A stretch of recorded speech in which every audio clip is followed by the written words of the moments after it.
तर नमस्कार मित्रांनो, स्वागत आहे तुमचं आसान भाषा में मध्ये. तर आजच्या लेक्चरमध्ये आपण सुपरपोजिशन थेरम शिकणार आहे.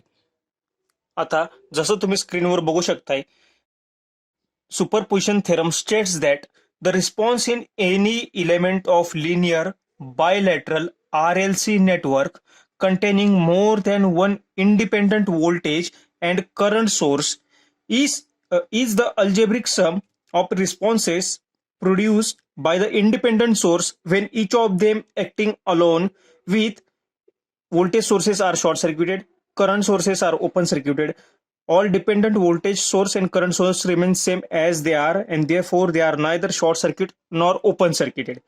ठीक आहे, तर तुम्हाला आसान भाषेमध्ये समजवतो आता सुपरपोजिशन थेरम नक्की काय असतो. तर सुपरपोजिशन थेरम हा लिनियर आणि बायलेटरल RLC नेटवर्क साठी यूज केला जातो. लिनियर आणि बायलेटरल नेटवर्क मध्ये यूज केला जातो. जसं तुम्ही इथं बघू शकता, हा पॉईंट पण मी इथे लिहिलाय, use in a linear and bilateral network. ठीक आहे, तर हा थेरम नक्की सांगतो काय. तर या थेरम मध्ये काय असतं की आपल्याला एक नेटवर्क दिलेलं असतं. ठीक आहे, तर त्या नेटवर्कमध्ये एक लक्षात ठेवा, सुपरपोजिशन थेरम कधी अप्लाय करतो की त्या नेटवर्कमध्ये वन पेक्षा जास्त more than one independent voltage sources और करंट सोर्सेस प्रेझेंट असतात. ठीक आहे, त्यावेळी आपण काय करतो की एक व्होल्टेज सोर्स किंवा सर्किटमध्ये मोर दॅन वन जे सोर्सेस आपण कनेक्ट केलेले आहेत त्यातले फक्त at a time one source फक्त कन्सिडर करतो.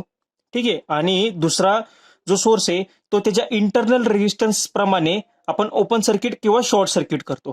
ठीक आहे, तर हा आणि त्या व्होल्टेज सोर्सने त्या ब्रांच मधला करंट फाइंड आउट करतो. सिमिलरली दुसरा सोर्स वापरून पुन्हा त्या ब्रांच मधला करंट फाइंड आउट करतो आणि फायनली दोघांची समेशन करतो.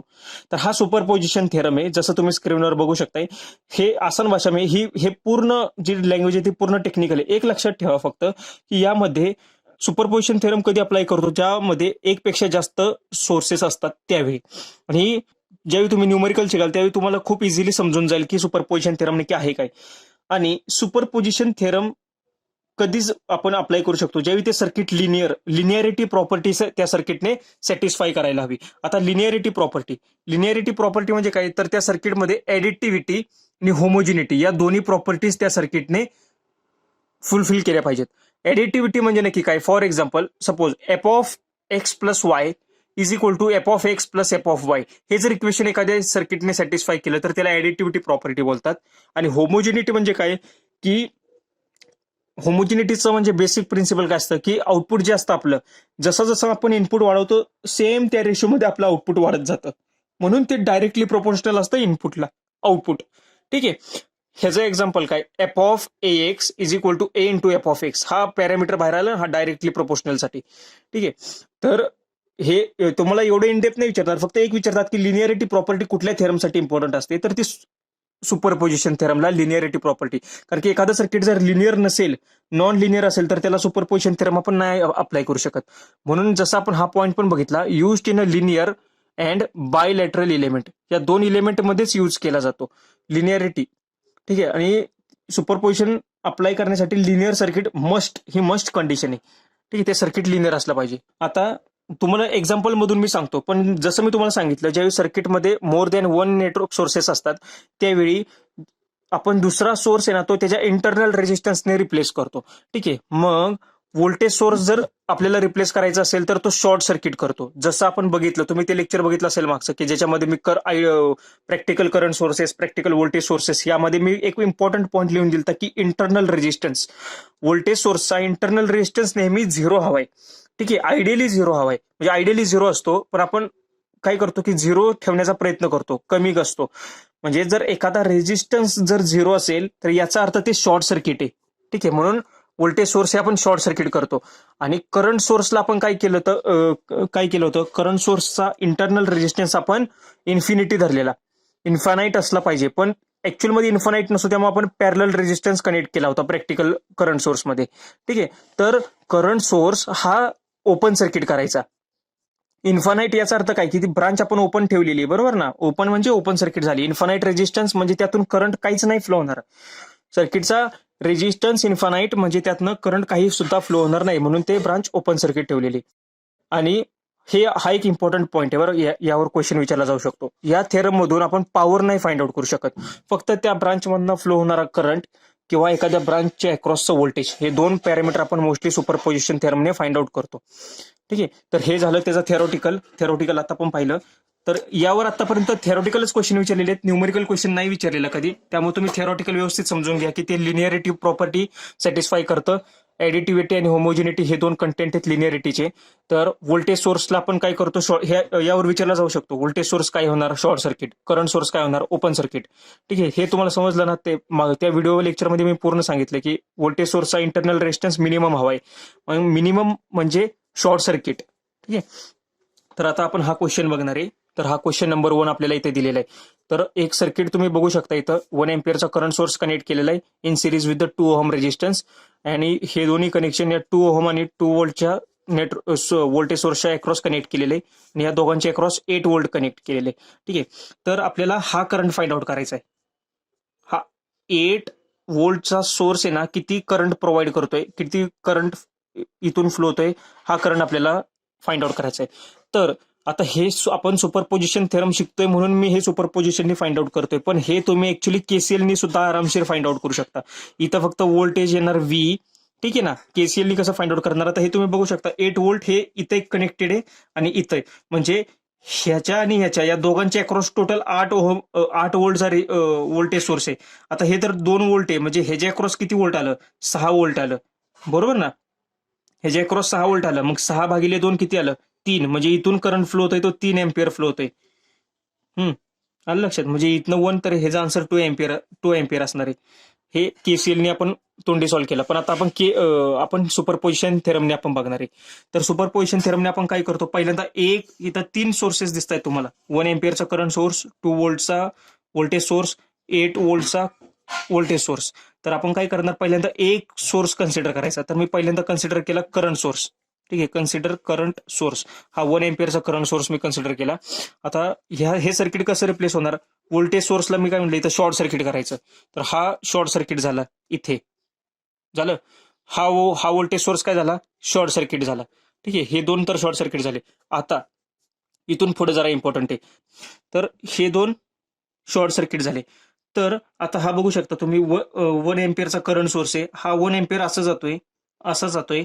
आता मला सांगा, हा 1 एम्पियरचा करंट असा इथे आलाय, तर इथून तो कोणता पाथ घेईल, इथून तो शॉर्ट सर्किट मधनं जाईल की 2 ओहम मधनं जाईल, काय वाटतं.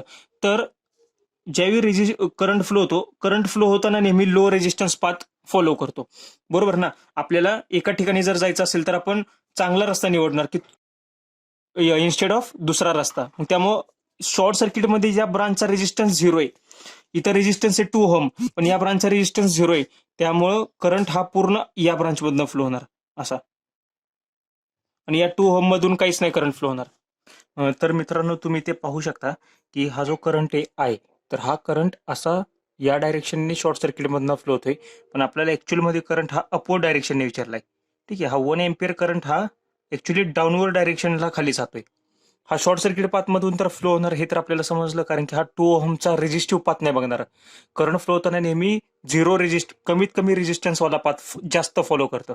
ठीक आहे, तर इथनं फ्लो होताना तो 2 ओहमचा पाथ नाही, तर तो शॉर्ट सर्किट फॉलो करणार आहे. ठीक आहे, तर तो पूर्ण इकडून खाली असं जाणार आहे. ठीक आहे, पण त्याची डायरेक्शन ही कशी आहे, वरून खाली आहे, डाऊनवर्ड डायरेक्शनला आहे. पण आपल्याला एक्झाम्पलमध्ये विचारलाय तो अपवर्ड करंट विचारलाय, मग तो त्याच्या रिव्हर्स म्हणजे ऑपोजिट साईनचा असणार. म्हणून I dash is equal to -1 amperes. हे आलं लक्षात. ठीक आहे, आता आपण हा 2 व्होल्टचा व्होल्टेज सोर्स कन्सिडर करूयात. तर 2 व्होल्टचा व्होल्टेज सोर्स जर कन्सिडर केला, तर बघू शकता हा 1 एम्पियरचा करंट सोर्स जसं इथं वरती सांगितलं, तर तो ओपन सर्किट होणार. तर 1 एम्पियरचा करंट सोर्स हा ओपन सर्किट झाला. Current source open circuit, voltage source short circuit करायचं. हा ओपन झाला. हा 2 ओहमचा रेजिस्टन्स ऍज इट इज लावला इथं. तर इथं आता 2 व्होल्टचा सोर्स आपण अप्लाय केलाय. हे ओपन सर्किट झाला करंट सोर्स, व्होल्टेज सोर्स हा शॉर्ट सर्किट झाला. ठीक आहे, तर इथनं 2 व्होल्ट मधनं 2 व्होल्ट व्होल्टेज सोर्स काहीतरी करंट फ्लो करेल, पण हा करंट इकडे आता इथं बघू शकता, इथं ओपन सर्किट आहे. तर ओपन सर्किटमधून कधी करंट फ्लो होणार का, ओपन सर्किटमधून करंट फ्लो नाही होणार, कारण की ही ब्रांच ओपन आहे पूर्ण. ठीक आहे, इथं कनेक्शन काहीच नाही, हे ओपन आहे, त्यामुळे इथून करंट फ्लो होणार नाही. मग ह्या 2 ओहम मधनं पण करंट फ्लो नाही होणार, इकडे काहीच करंट नाही जाणार, ही ब्रांच पूर्ण आयसोलेट झाली. तर करंट पूर्ण फक्त या लूपमध्ये करंट फ्लो होईल. तर आपण इथं केव्हीएल अप्लाय करू नेहमीप्रमाणे, असा केव्हीएल अप्लाय करू. ठीक आहे. तर जाताना पहिल्यांदा साईन कुठलं लागतंय, असं खालून जाताना -2 म्हणून -2 प्लस, आता इथनं करंट एंटर होतंय म्हणून इथं मी +2 इथं प्लस मायनस लिहिलं म्हणून +2I, इथनं करंट आपला I फ्लो होतोय म्हणून =0. मग 2I हा -2 इकडे गेला +2, I +1. पण आपला आपण जो I हा जो काढलाय 1 एम्पियर, तर तो कसा फ्लो होतोय, असा फ्लो होतोय ना, वरून खाली. आपल्याला I डबल बार काय विचारलंय, खालून वरती फ्लो होणारा, तर तो रिव्हर्स डायरेक्शन मध्ये असणार आहे, जसं या केसमध्ये आता. म्हणून तो झाला -1 एम्पियर. ठीक आहे. हे कळलं ना, म्हणजे हे आपण जो करंट फ्लो करतोय तो ऍक्च्युली असा फ्लो होतोय, असा फ्लो होतोय करंट. आणि आपल्याला एक्झाम्पलमध्ये विचारलंय तो रिव्हर्स डायरेक्शन मध्ये, तर तोच करंट रिव्हर्समध्ये, फक्त निगेटिव्ह आन्सर निगेटिव्ह साईन येणार, म्हणून हा -1 झाला. ठीक आहे. आता इथं हे दोन सोर्स आपण कन्सिडर केले. आता 8 व्होल्टचा सोर्स कन्सिडर करूयात. 8 व्होल्टचा जर सोर्स कन्सिडर केला तर ही डायग्राम झाली इथं. ठीक आहे. तर ही डायग्राम झाली, हा ओपन सर्किट झाला नेहमीप्रमाणे. इकडे काहीच करंट नाही फ्लो होणार, कारण की ही ब्रांच पूर्ण आयसोलेट झाली, इथं ओपन सर्किट आहे म्हणजे. ठीक आहे. आता करंट फक्त या लूपमध्ये फ्लो होणार असा. ठीक आहे. तर आता आपण काय करूयात, केव्हीएल अप्लाय करू. आता असंच वाटल्यास केव्हीएल अप्लाय करूयात आपण. ठीक आहे. आता नेहमी आपण असं करत होतो ना, या केसमध्ये असं करून बघूयात आन्सर येते का. तर पहिल्यांदा जाताना आपल्याला कुठलं साईन लागतंय, खालून वरती चालूय ना आपण असं, -8 -8 इथनं वरती गेलो आपण. आता एंटरिंग टर्मिनल हा आहे म्हणून इथं पॉझिटिव्ह आलं, इथं निगेटिव्ह आलं. तर +2I ट्रिपल बार =0. मग 2I हा -8 इकडे आला +8, मग 2I 4 एम्पियर्स. ठीक आहे. तर हा I आपण काढलेला आहे तो असाच काढलेला आहे, याच डायरेक्शनचा, म्हणून तो हाय तसाच राहिला, याचा साईन आपण चेंज नाही करणार. ठीक आहे. आता काय करायचं, या केसमध्ये आपल्याला एक I बार मिळाला, या केसमध्ये आपल्याला I डबल बार मिळाला, I केसमध्ये आपल्याला I ट्रिपल बार मिळाला. तर तिघांची ऍडिशन करायची. तर हा आपला टोटल करंट झाला या डायरेक्शन मधला. ठीक आहे. तर तिघांची बेरीज काय, -1 -1 +4, -1 +4 2 एम्पियर. मग टोटल करंट हा जो आहे, हा जो करंट वरती जातोय तो आला 2 एम्पियर. ठीक आहे. तर ही ह्याची ऍक्च्युली प्रोसेस आहे, की आपण काय करतो, एक सोर्सला रिप्लेस करतो by their internal resistance. Current सोर्सचा इंटरनल रेजिस्टन्स इन्फानाइट असतो, दॅट्स वाय आपण हे ओपन सर्किट करतो. व्होल्टेज सोर्सचा काय असतं, इंटरनल रेजिस्टन्स 0 असतो आयडियली, त्यामुळे ते आपण शॉर्ट सर्किट करतो. आणि एक सोर्सला ओपन सर्किट शॉर्ट सर्किट करायचं, आणि दुसऱ्या सोर्सने त्याचं रिस्पेक्टिव्ह ब्रांच मधला करंट फाइंड आउट करायचा. तसं करायचं आणि सगळ्यांची बेरीज करायची. तर ही थोडीशी लेंदी प्रोसेस होऊन जाते, पण जर तुमचा सराव झाला तर तुम्ही कमी वेळात पण हे सॉल्व्ह करू शकता. पण यापेक्षा बेटर केसीएल आहे, की केसीएल मध्ये आपण एका इक्वेशन मध्ये ते केसीएलचं इक्वेशन कसं येणार, मी ते एकदा लिहितो वाटल्यास. हा 1 एम्पियर इकडे जातोय म्हणून 1 एम्पियर. ठीक आहे. आता तुम्ही हे बघू शकता, हा 8 व्होल्ट आहे ना, तो 8 व्होल्ट पूर्ण हेच झालं, हे जे अक्रॉसचं 8 व्होल्ट झालं. ठीक आहे. मग 8 व्होल्ट मधलं 2 व्होल्ट येत आहे, तर इथं किती व्होल्ट असणार, 6 व्होल्ट असणार. मग 2 एम्पियर 2 ओहम मधनं जाणारा करंट किती असणार, 6/2 म्हणजे 3 एम्पियर इकडे खाली जातोय. ठीक आहे. 1 एम्पियर इकडे येतोय, 3 एम्पियर इकडे खाली जातोय, तर इकडनं येणार किती असेल केसीएलच्या लॉ नुसार, बरोबर ना. इकडनं 1 एम्पियर येतोय, आपला खाली इकडे 3 एम्पियर जातोय, तर इकडून किती येणार, 2 एम्पियर. झालं, तोंडी आन्सर निघलं 2 एम्पियर्स. हे फक्त एवढं लक्षात ठेवा. आता हा 8 व्होल्टचा व्होल्टेज सोर्स आहे ना, तो इथं कनेक्टेड आहे, इथं म्हणजे पूर्ण ब्रांचच्या अक्रॉस 8 व्होल्ट आहे, तर 2 व्होल्ट तर हे इथं दिलेलं आहे. मग रिमेनिंग 6 व्होल्ट कुठं असणार आहे, ते हे जे अक्रॉस असणार आहे. मग 6 व्होल्ट भागिले 2 ओहम म्हणजे 3 एम्पियर. मग 3 एम्पियर करंट या 2 ओहमच्या रेजिस्टन्स मधून जातोय, असं आपण फाइंड आउट केलं. ठीक आहे. आता क्वेश्चन नंबर 2 बघणार आहे आपण, की आपल्याला काही सांगितलंय की 5 ओहम मधनं फ्लो होणारा करंट फाइंड आउट करायचा आहे. तर या केसमध्ये सुद्धा आपण केसीएलनी इझिली सॉल्व्ह करू शकतो विदिन 1 मिनिट. ठीक आहे. केसीएलला इथं एक नोड अप्लाय करणार, झालं, संपलं. पण आपण हा सुपरपोजिशनने फाइंड आउट करूयात. ठीक आहे. सुपरपोजिशननी कसं, पहिल्यांदा आपण 10 व्होल्ट कन्सिडर करूयात, हा ओपन होणार. मग 10 व्होल्टचा कन्सिडर केला तर हा इकडचा करंट सोर्स हा ओपन झाला. ठीक आहे. म्हणजे इकडे काही करंट फ्लो नाही होणार, ओपन झालं म्हणजे तिथं करंटच जाणार नाही. आता आपण काय करूया, तिथं या 5 ओहम मधनं जाणारा करंट फाइंड आउट करायचा, नाही तर आपण केसीएल मेश अनालिसिस हे करूयात, लूप लावूया तिथं केव्हीएल लावलं. तर पहिल्यांदा कसं आपण असं जातोय, म्हणजे इकडून जातोय आपण, पण पहिलं साईन कुठलं, निगेटिव्ह लागतंय म्हणून -10. पुढे गेलो, इथं प्लस लागलं, +5I परत इकडे पुढे गेलो, इथं परत +5i इज इक्वल टू 0. इकडे करंट जाणार नाही, ठीक आहे, हे ओपन सर्किट झालंय त्यामुळे. मग हे किती झालं, 5i 10i, हा -10 इकडे गेला +10, मग I dash is equal to 1 ampere. हे फक्त मॅथमॅटिकल कॅल्क्युलेशन्स केलेत, हे इझिली तुम्हाला आता समजलं असेल. तर पहिल्या केसमधला करंट आला 1 एम्पियर. आता सेकंड कन्सिडर 5 एम्पियर सोर्स. तर हा 5 एम्पियरचा करंट सोर्स आपण हे करूयात, अज्युम करूयात, आणि ही ब्रांच आता व्होल्टेज सोर्स काय म्हटलं, शॉर्ट सर्किट होणार. तर हे शॉर्ट सर्किट झालं, ठीक आहे. तर आता तुम्ही बघू शकता, हा 5 एम्पियर मधनं करंट असा आला इथपर्यंत, इथनं तो इथं काही खाली जाणार आहे, काही करंट इकडे जाणार आहे, बरोबर. हा 5 ओहम मधनं पण जाणार ना, असं हे शॉर्ट सर्किट झालंय. तर हे तुम्ही बघू शकता, इथं 5 ओहम मधनं जातोय आणि या 5 ओहम मधनं काहीतरी करंट जाईल. तर आता करंट डिव्हिजन फॉर्म्युला आपण इथं आपण वापरू शकतो. तुम्ही तो व्हिडिओ बघितला असेल, करंट डिव्हिजन व्होल्टेज डिव्हिजन आपण बघितलेला. म्हणून सांगितलेलं की ते इम्पॉर्टंट कशासाठी, की अशा केसमध्ये तुम्ही इझिली फाइंड आउट करू शकता.